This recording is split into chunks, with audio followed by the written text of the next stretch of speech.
श्री मार्कंडेय पुराण का उपसंहार और महात्म्य। पक्षी कहते हैं, जैमिनी जी, महातपस्वी मार्कंडेय मुनि ने यह सब कथा सुनाकर क्रौष्टकी जी को विदा कर दिया। उसके बाद मध्याह्न काल की क्रिया संपन्न की। महामुनि, हमने भी उनसे जो कुछ सुना था वह सब आपको कह सुनाया। यह अनादि सिद्ध पुराण ब्रह्मा जी ने पहले मार्कंडेय जी मुनि को सुनाया था, वही हमने आपसे कहा है।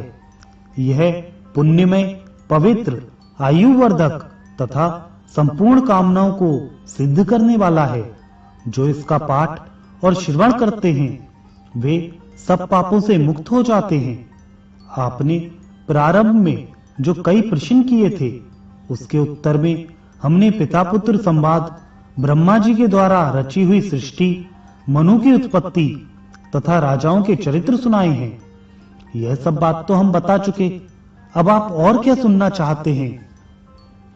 जो मनुष्य इन सब प्रसंगों का श्रवण तथा जन समुदाय में पाठ करता है वह सब पापों से मुक्त होकर ब्रह्म में लीन हो जाता है। पितामह ब्रह्मा जी ने जो 18 पुराण कहे हैं उसमें इस विख्यात मार्कंडेय पुराण की 7वां पुराण समझना चाहिए। पहला ब्रह्म पुराण, दूसरा पद्म पुराण, तीसरा विष्णु पुराण, चौथा शिव पुराण, पांचवा श्री मद्भागवत पुराण, छठा नारद पुराण, सातवां मार्कंडेय पुराण, आठवां अग्नि पुराण, नौवां भविष्य पुराण, 10वां ब्रह्म वैवर्त पुराण, 11वां नरसिंह पुराण, 12वां बारहा पुराण, 13वां स्कंद पुराण, 14वां वामन पुराण, 15वां कूर्म पुराण, 16वां मत्स्य पुराण, 17वां गरुड़ पुराण और 18वां ब्रह्मांड पुराण माना गया है। जो प्रतिदिन 18 पुराणों का नाम लेता तथा प्रतिदिन तीनों समय उनका जप करता है उसे अश्वमेध यज्ञ का फल मिलता है। मार्कंडेय पुराण 4 प्रश्नों से युक्त है। इसके श्रवण से 100 करोड़ कल्पों के किए हुए पाप नष्ट हो जाते हैं। ब्रह्म हत्या आदि पाप तथा अन्य अशुभ इसके श्रवण से उसी प्रकार नष्ट होते हैं जैसे हवा का झोंका लगने से रुई उड़ जाती है। इसके श्रवण से पुष्कर तीर्थ में स्नान करने का पुण्य प्राप्त होता है। वंध्या अथवा मिनतवत्सा स्त्री यदि यथावत इस पुराण का श्रवण करे तो वह समस्त शुभ लक्षणों से संपन्न पुत्र प्राप्त करती है। इसका श्रवण करने से मनुष्य आयु, आरोग्य, ऐश्वर्य, धन, धान्य, पुत्र तथा अक्षय वंश प्राप्त करता है। ब्राह्मण इस पुराण को पूरा सुन लेने के बाद जो आवश्यक कर्तव्य है वह सुनो। विधि पूर्वक अग्नि की स्थापना करके विद्वान पुरुष होम करे। पुराण स्वरूप भगवान गोविंद का हृदय कमल में ध्यान करके गंध, पुष्प, माला, वस्त्र तथा नैवेद्य आदि के द्वारा पूजन करे। याचक की पत्नी सहित पूजा करे। तत्पश्चात उन्हें दूध देने वाली गौ, खेती से भरी हुई भूमि, स्वर्ण और चांदी आदि वस्तुएं यथाशक्ति दान करनी चाहिए। राजाओं को उचित है कि उन्हें ग्राम आदि सवारी भी दे। याचक को संतुष्ट करके उसके द्वारा स्वास्थ्य कहलाए। जो याचक की पूजा ना करके एक श्लोक भी सुनता है वह उसके पुण्य का भागी नहीं होता। विद्वानों ने उसे शास्त्र चोर कहा है।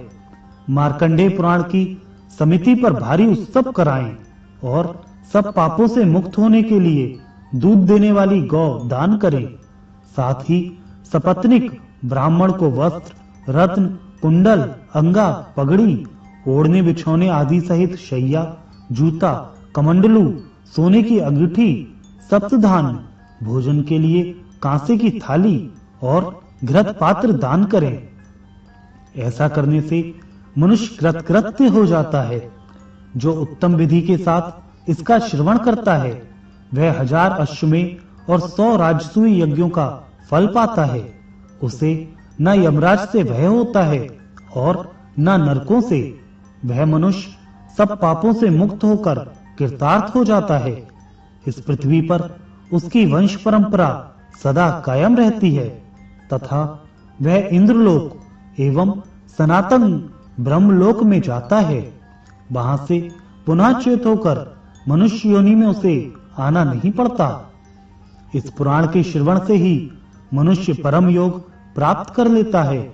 नास्तिक, वेद निंदक शूद्र, गुरुद्रोही, व्रत भंग करने वाले, माता पिता के त्यागी, स्वर्ण चोर, मर्यादा भंग करने वाले तथा जाति को कलंकित करने वाले पुरुषों को प्राण कंठ में आ जाएं तो भी इस पुराण का उपदेश नहीं देना चाहिए।